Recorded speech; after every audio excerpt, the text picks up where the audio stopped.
Today's video is how to set up your nose gear wheel and rudder on separate channels. So let's get started. Separating the nose gear servo from the rudder servo allows us to have better ground control while keeping the authority of the rudder when we're flying.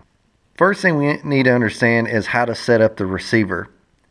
Normally you have your rudder and nose wheel gear on the same channel through a Y adapter. So you have your rudder into one lead of the Y adapter and the nose gear in one lead of the Y adapter, and then the other end plugs into channel 4.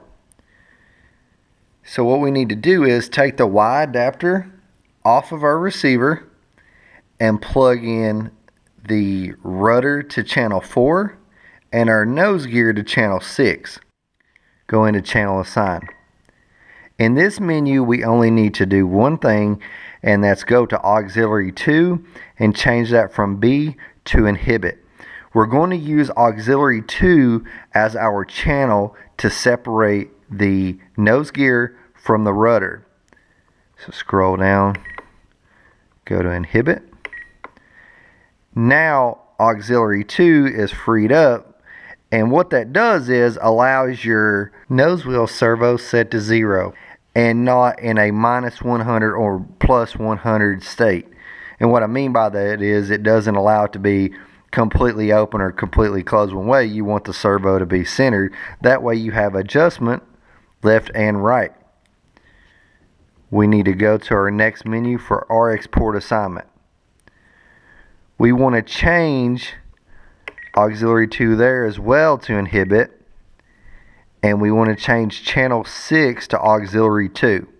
Now what we've done with both of those being changed to auxiliary 2 and the 7 channel being inhibited, that means now auxiliary 2 controls channel 6 on the receiver. So a review of the two things we changed: channel 6 auxiliary 1 changed it to auxiliary 2, channel 7 auxiliary 2 changed to inhibit. Let's go to the previous menu. Channel 7 auxiliary 2 is inhibit under the channel input config screen. Now we need to put a mix for the nose gear to travel less than the rudder.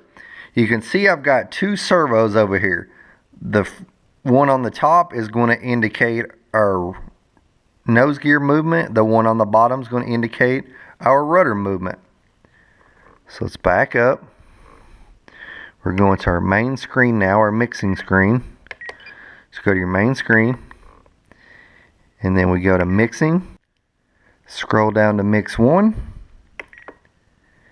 and this will be a normal curve. Before we put in our mix, I want y'all to see how the bottom servo, which is our rudder servo, will move left to right, and you'll notice on the monitor down here we'll get positive and negative values, and auxiliary 2 won't move positive or negative. So you see our rudder servo moving left to right 100%. No movement on auxiliary 2 or nose wheel servo. Scroll down, click on the first inhibit, change that to rudder, change the second one to auxiliary 2. Then we have our left and right percentages. So you're probably thinking, well, BD, how do I know what percentages to put in there? That will be up to you to decide the final number that you use, but this is how you adjust it. I'm going to 50% on the left and right, so that way you can see the movement of the servo, and it will be noticeable. Okay, we've got 50% on both. Now our nose wheel servo and our rudder servo will both operate. And you'll notice that the rudder is moving twice the amount of the nose wheel. And that's what you want. So you have better ground control with the nose wheel, and you have the same amount of control while you're in the air with the rudder. Last thing I want to mention is if the nose wheel servo is going the wrong way, all you need to do is change these numbers to the opposite. As you see, my rudder's going left, but my servo for the nose was going right. When I go right, it's going left. It needs to go the same direction because that's going to turn the rudder to the right going this way and the nose wheel to the right going that way.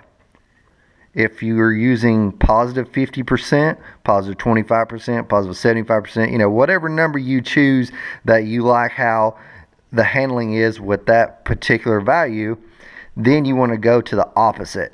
So 50% would be minus 50%. Change that one and change the other one. Minus 50%. Now, they'll go the way that we need them to. I hope y'all found this video informative or you learned something new today. If you did, go ahead and push the like button. If you want to see future videos, subscribe to the channel while you're here. I appreciate y'all watching, and I'll see you on the next one.